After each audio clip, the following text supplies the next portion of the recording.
Prezados amigos do canal Professor Rico Guimarães, espaço de desalienação popular.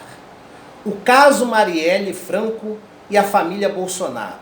Esse é o tema que eu vou apresentar aqui e é um resumo, já que estamos completando um ano neste canal falando do caso Marielle Franco. Então vou fazer uma síntese, fazer um resumo dos principais pontos desse caso, desde que nós começamos a falar em outubro do ano passado, e eu vou traçar uma linha histórica de um ano, de como o caso está se desenvolvendo e que está em processo final, está pronto para ser resolvido, finalmente, e eu vou atualizar para vocês o que o caso ele está apresentando hoje. Inclusive, no próximo domingo, eu vou apresentar um vídeo falando do momento atual do processo de Marielle Franco. Mas hoje eu vou, além de atualizar algumas informações, apresentar um recorte histórico de um ano das informações que esse canal prestou no que concerne ao caso Marielle Franco. Antes eu vou pedir para você que já é inscrito no canal para dar um like no vídeo para ajudar na recomendação dele para toda a audiência do YouTube. E você que está chegando agora, assiste o vídeo até o final e se achar que ele merece um like, eu vou ficar imensamente agradecido. Pois bem, o caso Marielle e a família Bolsonaro, eu falei aqui, que esse vídeo vai ser um resumo desse um ano e eu vou de maneira didática apresentar para vocês como que esse caso se desenvolveu e no que ele compromete a família Bolsonaro. A grande imprensa chegou a apresentar algumas matérias vinculando a família Bolsonaro ao assassinato de Marielle Franco, mas não foi ácida, assertiva como deveria ter sido. Eu aqui no canal eu paguei caro por isso, muitas pessoas tentaram desconstruir o meu trabalho, mas eu continuo defendendo a tese de que existe uma relação direta ou pelo menos indireta da família Bolsonaro com o caso. Indireta não tem dúvidas, já que a família Bolsonaro financia o escritório do crime que mandou matar Marielle Franco. Agora, existem também possibilidades, e eu vou apresentar aqui, de que exista uma relação direta, tá certo? Primeira coisa que eu vou apresentar para vocês, o histórico de Marielle Franco e o vereador Carlos Bolsonaro, o nosso vereador federal 02. É sabido que, desde que Marielle Franco adentrou a Câmara Municipal, existiram sucessivas brigas e trocas de acusações, ofensas, não só entre Marielle Franco e Carlos Bolsonaro, mas também entre as suas assessorias. Eu posso dizer que as relações que existiram em determinados momentos entre as assessorias foram muito mais apimentadas do que realmente, se nós formos considerar as relações entre a própria Marielle Franco e o Carlos Bolsonaro. Eu posso dizer de maneira segura que as assessorias se odiavam. Claro que o sentimento que Carlos Bolsonaro nutria por Marielle Franco não era dos melhores, e existia a contrapartida. Por tudo que o Carlos Bolsonaro representava, Marielle Franco, negra, bissexual e de origem marginal, obviamente que ela também não tinha nobres sentimentos por Carlos. De qualquer forma, as assessorias viviam uma trocando farpas com a outra, uma ofendendo a outra, chegaram até as vias de fato, meses antes do assassinato de Marielle, foi uma briga em frente ao elevador da Câmara Municipal e os funcionários da casa sabem desse episódio. Então é importante que vocês apurem, vocês que são do Rio de Janeiro, procurem saber do que aconteceu, de um assessor da Marielle ir às vias de fato com o assessor do Carlos Bolsonaro. Esse é o primeiro ponto. Na Câmara Municipal, a Marielle Franco era muito ácida, ela mexia na ferida da família Bolsonaro. Ela é grande crítica da narrativa reacionária, não só da família Bolsonaro, mas de outros parlamentares da casa. Principalmente aqueles identificados com a política fratricida de segurança pública. Então ela incomodava. E claro que a lista de suspeitos, ela é gigante, porque Marielle ela não só incomodou a família Bolsonaro, incomodou setores da área da segurança pública, incomodou traficantes, incomodou milicianos em geral, com o seu trabalho de defesa dos direitos humanos, inclusive em favor de policiais e seus familiares, em especial familiares de policiais mortos em serviço. É verdade, Marielle Franco prestava atendimento psicológico e estritamente parlamentar, quando necessário, às vítimas desse processo, porque as famílias são tão vítimas quanto aqueles que foram assassinados. Então há um histórico, né? Marielle Franco, por várias vezes, lá no parlatório, apresentou uma série de declarações ácidas, com muita assertividade, contra esses parlamentares de extrema-direita. Então ela acabou potencializando o ódio dessas pessoas. Por isso que existem muitos suspeitos da morte dela. Não só suspeitos ligados à Câmara Municipal, como suspeitos também ligados a esquemas nas comunidades, em especial aquelas em que Marielle atuava de maneira mais direta. Então, uma série de teses foram apresentadas para achar o mentor intelectual do seu homicídio. Ok?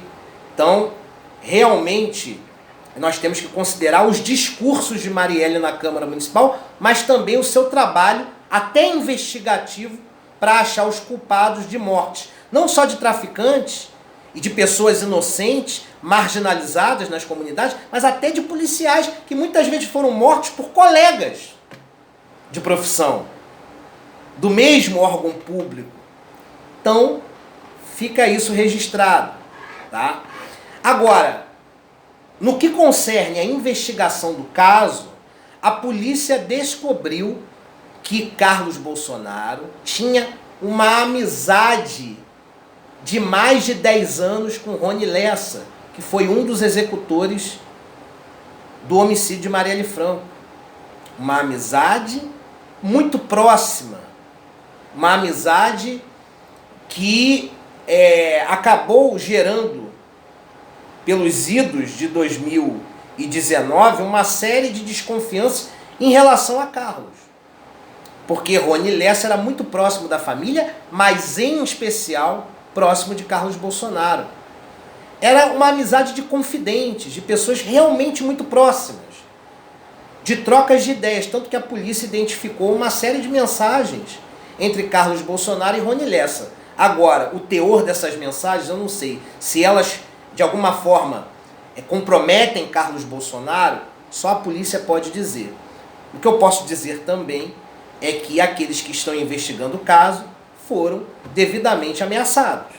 E eu não sei se tudo que foi descoberto no que concerne as mensagens entre Carlos Bolsonaro e Rony Lessa, de meses antes ao recorte do fato delituoso, se isso, sendo do conhecimento da polícia, se ela realmente teve acesso a algo que comprometia Carlos Bolsonaro ou não. Isso está escondido. Tá? Agora, o que compromete Carlos Bolsonaro, além da amizade de mais de 10 anos com Rony Lessa, executor do homicídio de Marielle Franco?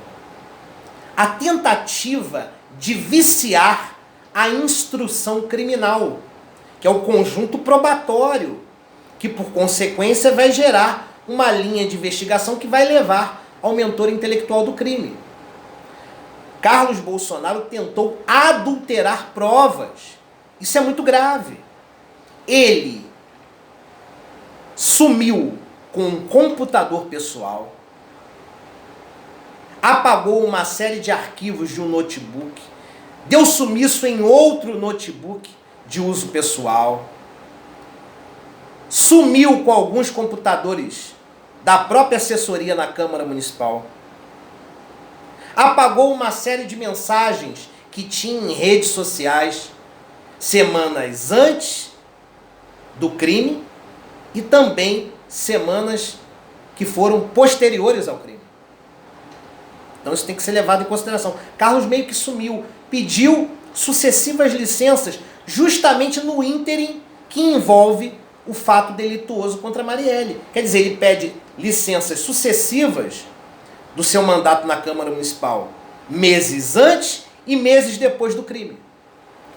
Então é complicado, né? Tentou adulterar o registro da entrada do condomínio do pai, onde inclusive, né, mora Rony Lessa, onde Elcio de Queiroz, outro executor do crime, entrou, que queria falar com o seu Jair. Então, ele quis adulterar a gravação da portaria do condomínio do pai, onde mora um dos assassinos de Marielle. O que ele queria pagar ali? Será que ele estava no condomínio naquele momento? Será que ele estava na casa de Rony Lessa? São interrogações que nós colocamos à frente. Mas tentar adulterar provas, sumir com computadores e notebooks, apagar mensagens, pedir sucessivas licenças na Câmara Municipal, justamente no recorte histórico do crime contra Marielle. Tentar adulterar as gravações da portaria do condomínio que podem comprometer a sua família. Aí eu apresentei um vídeo aqui no canal chamado Iter Criminis, do caso Marielle Franco. O que é o iter criminis? É um conceito jurídico do direito penal que significa caminho do crime. E no iter criminis eu mostrei didaticamente que o crime tem 4 etapas: cogitação, atos preparatórios, execução e consumação do fato delituoso. E a minha única dúvida é, de acordo com informações que eu tenho, se o Carlos, na sua relação muito próxima com Rony Lessa, executor de Marielle, se ele deu a ordem para a execução do crime, ou se ele só comentou dos problemas que ele enfrentava em relação a Marielle Franco dentro da Câmara Municipal, e o Rony Lessa, sem a ordem expressa dele, decidiu planejar o crime, e aí, sem o conhecimento de Carlos, efetuou o crime no seu planejamento com comparsas. Essa é a dúvida. Porque se existe o liame jurídico entre a cogitação e as outras etapas do iter criminis, Carlos Bolsonaro, nesse caso, foi o mentor intelectual do assassinato de Marielle Franco. Agora, se não existe o liame jurídico, se não há um vínculo entre a cogitação de Carlos e os atos preparatórios, a execução e a consumação do fato delituoso, ou seja, se não há um vínculo entre a cogitação e a execução e a consumação do crime, Carlos não é criminoso, porque por mais que ele tenha cogitado, ele não deu a ordem, não há o liame jurídico, não há uma ligação entre a cogitação e a execução e consumação do crime. É a mesma coisa que eu desejar matar alguém, expressar isso para uma pessoa, para um amigo meu, e eu, sem dar a ordem, ele foi lá, né, e matou uma pessoa. Eu detesto essa pessoa, só que eu não dei a ordem para o meu amigo matar, mas o meu amigo, tomando as dores de mim, foi lá e matou a pessoa sem o meu conhecimento, sem a minha ordem, sem o meu comando. Eu sou criminoso? Não, porque não se estabelece o liame jurídico entre a minha cogitação e a execução e consumação do crime. Se existe o liame jurídico da cogitação com as outras etapas do crime, em especial a execução e consumação do fato delituoso, há crime, há mentoria intelectual de quem cogitou. Se não há esse liame, se não há esse vínculo, foi só uma cogitação, e se alguém tomou as dores de quem cogitou, essa pessoa que é culpada. Quem simplesmente cogitou, mas não deu a ordem, não pode ser culpabilizado. Ok? Então essa é a dúvida. Tá? Agora, para a gente fechar o vídeo, eu quero apresentar a novidade que eu coloquei num vídeo na semana passada e que é importante reforçar. A terceira sessão do Superior Tribunal de Justiça decidiu em manter a decisão do Tribunal de Justiça do Estado do Rio de Janeiro, que obrigava a Google a fornecer dados dos seus clientes no que concerne ao histórico de buscas na plataforma e também a geolocalização do caso, no caso do carro, corrigindo, que foi objeto do crime. Trocando em miúdos, tá? O STJ, ele não acatou o recurso da Google, que não queria entregar essas informações justificando no sentido de que iria expor os seus clientes. Mas o STJ viu, em consonância com o princípio da supremacia do interesse público, que era necessário ter acesso a essas informações para a resolução do crime. Então, a Google manteve a decisão do TJ do Rio de Janeiro, que obriga, no caso, né, a Google a entregar o histórico de buscas relacionados a um conjunto de palavras-chave que estão identificados com Marielle Franco, palavras-chave que envolvem o nome da Marielle, né, o roteiro da sua viagem, a Casa das Pretas, que foi o local em que ela, no caso, participou de um debate e que, a posteriori, acabou sendo vítima de homicídio. Então, palavras-chave que envolvem o endereço da Casa das Pretas, palavras-chave também que envolvem nome de ruas próximas do local onde Marielle foi assassinada. Enfim, esse conjunto de palavras-chave vão ter que, no caso, identificar clientes da Google que pesquisaram esse conjunto de palavras pelo menos 5 dias antes, até o dia do crime, contra Marielle Franco. E também a geolocalização do carro que foi objeto para a execução e consumação do crime. O carro utilizado para o crime ser consumado. Certo? Então vai ter também a Google que entregar os dados de geolocalização do carro nos 5 dias que antecederam o crime, ou seja, do 5º dia que antecedeu até o dia do crime, até o momento do crime. Se pessoas com celular estiveram dentro do carro e, pelos dados de geolocalização, que celulares eram esses. Porque aí fica fácil de identificar quais pessoas entraram no carro e, em especial, que terceira pessoa que estava dentro do carro no momento da execução e consumação do crime. Então, os dados de geolocalização são importantes para identificar as pessoas que estiveram dentro do carro nos 5 dias que antecederam o crime e no momento do crime, que terceira pessoa estava usando um celular minutos antes do crime ser consumado. Por isso que a Google vai ter que entregar essas informações. E no caso do histórico de buscas, pessoas que pesquisaram um conjunto de palavras-chave ligados diretamente a Marielle Franco nos 5 dias que antecederam o crime. Ok?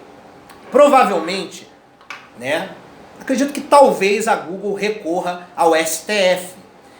Mas a Google do Brasil, porque parece que a Google americana, ou seja, a sede realmente da empresa, orientou no sentido de que era melhor colaborar com as autoridades judiciais e policiais, colaborar com a justiça, né, para que o caso seja resolvido, até porque a própria justiça garantiu que, obviamente, pessoas que pesquisaram sobre ela, mas que não efetuaram um conjunto de buscas tão facilmente elencados, no caso, de uma palavra para outra, essas pessoas não serão prejudicadas. Até porque é coincidência eu pesquisar 8 palavras-chave diferentes, todas elas ligadas a Marielle, ao mesmo tempo, e não estar, de alguma maneira, comprometido com o crime. Ok? Então, a sede americana parece que está propensa a entregar os dados, e eu acredito, e oxalá, esses dados sejam entregues até mesmo no final deste mês de setembro, e juntando esses dados do Google, finalmente chegaremos à mentoria intelectual do caso Marielle Franco. É um caso de utilidade pública você compartilhar esse vídeo. Um abraço a todos.